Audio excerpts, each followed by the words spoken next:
obviously it's just now, but you kind of letting them play, but you see maybe there's some growth coming. Well,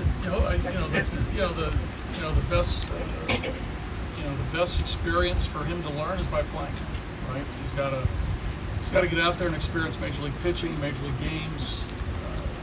He started, when we brought him up in May, right, then interrupted, so now he's back on track. But, anytime you get hits, it's a good thing, right? Knocked in a run, was on base. He's gonna get his playing time, and hopefully, he'll continue to grow. And that's it's a tricky guy too. I thought I saw some patience out of him. It's a knuckleball. Well, the thing about Jordan, he's confident, and he's pretty loose, right? He's not wound tight, which is a good thing.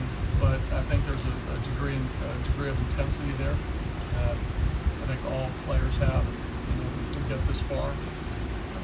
But hopefully, again, he can be a major contributor because he has a skill set that potentially plays in the big leagues.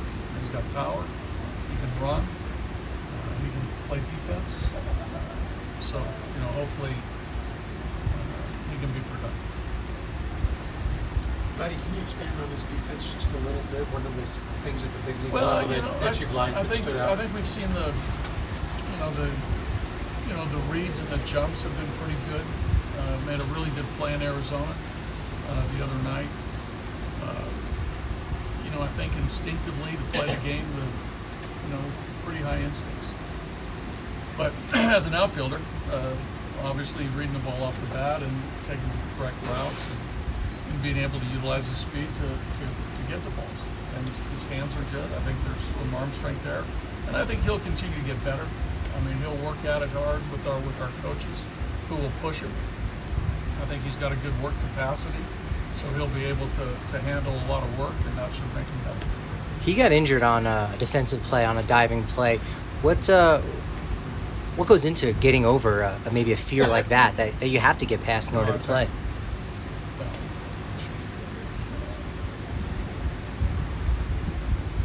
I think all players, have that ability.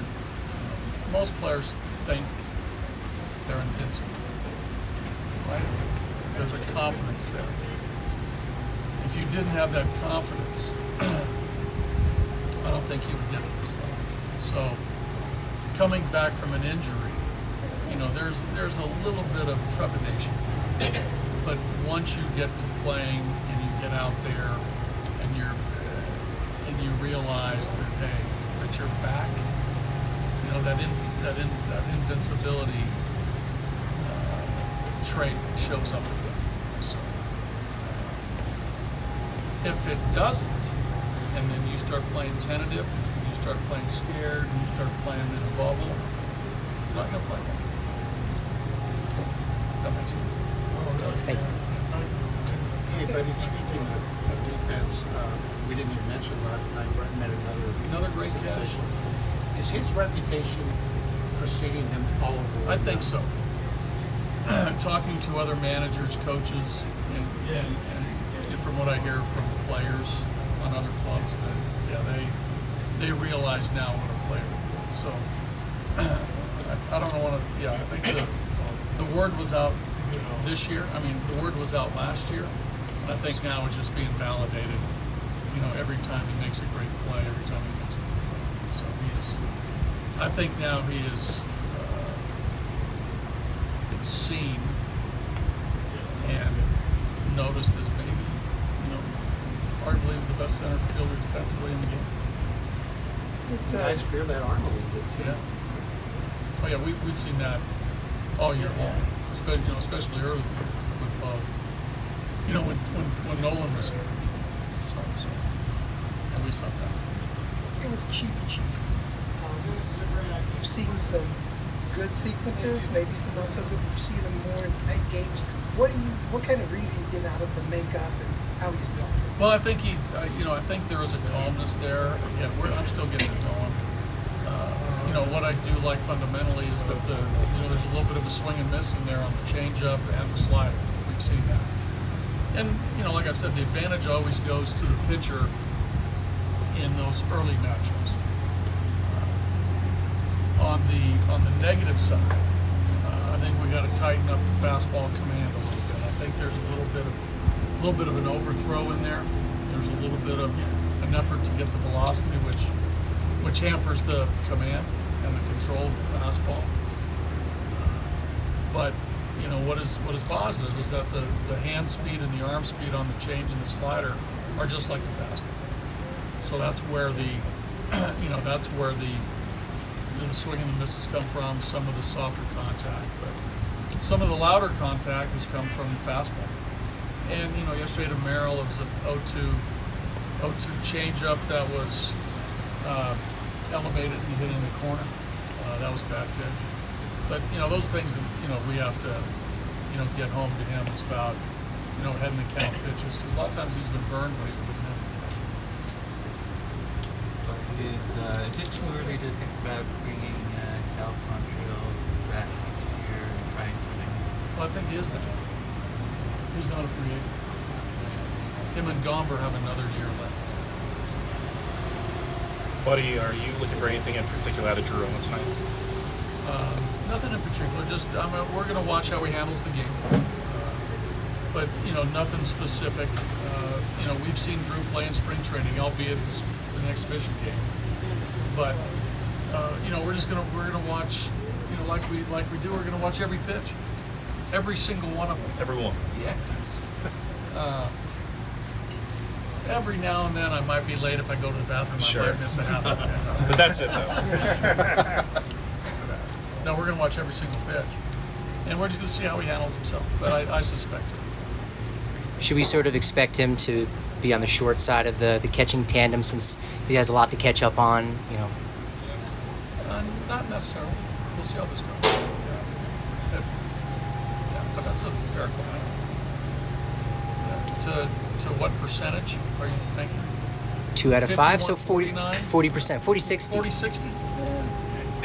No, I don't think so. Let's see how it goes. I think that will determine itself. That's too early to tell, but I think that will determine itself. Hey, buddy, you mentioned overthrowing. As impressive as Victor has been, does he have a tendency once in a while to... He hit 4 or 5 times last night. Yeah. You see the high one that, that's... Is that just adrenaline? That's just a young power pitcher from Rancho Cucamonga who loves to turn a little. Who loves his fastball. He loves his fastball. If I threw 100, I'd throw it as hard as I could too. Yeah, that's a little bit.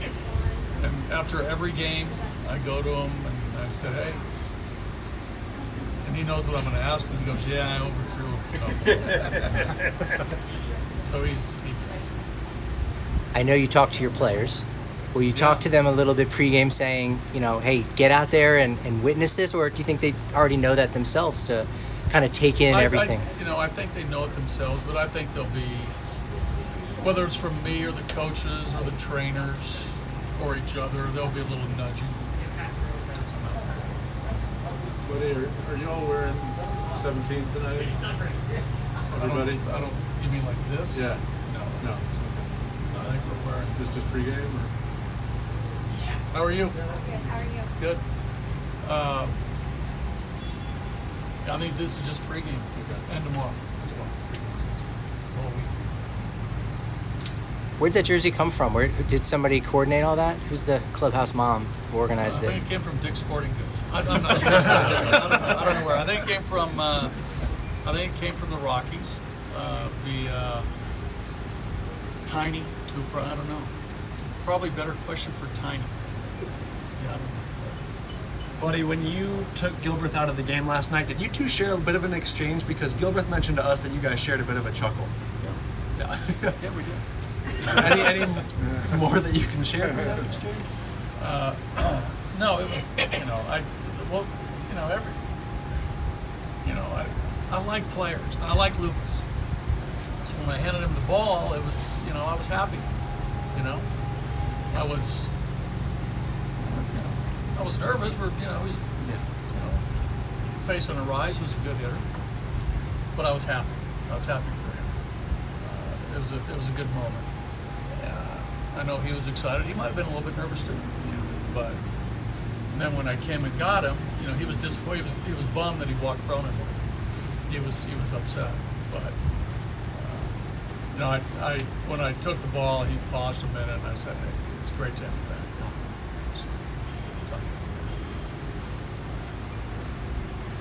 Good. So he's not going to pitch today. So we told him he's not pitching. He was pissed. He goes, "What do you mean? I want to be in there." Anyway, yeah, thank you. That's good. Everybody good? Thanks, bud. You got it, Thank you, bud. guys. Thanks, bud. Thank you.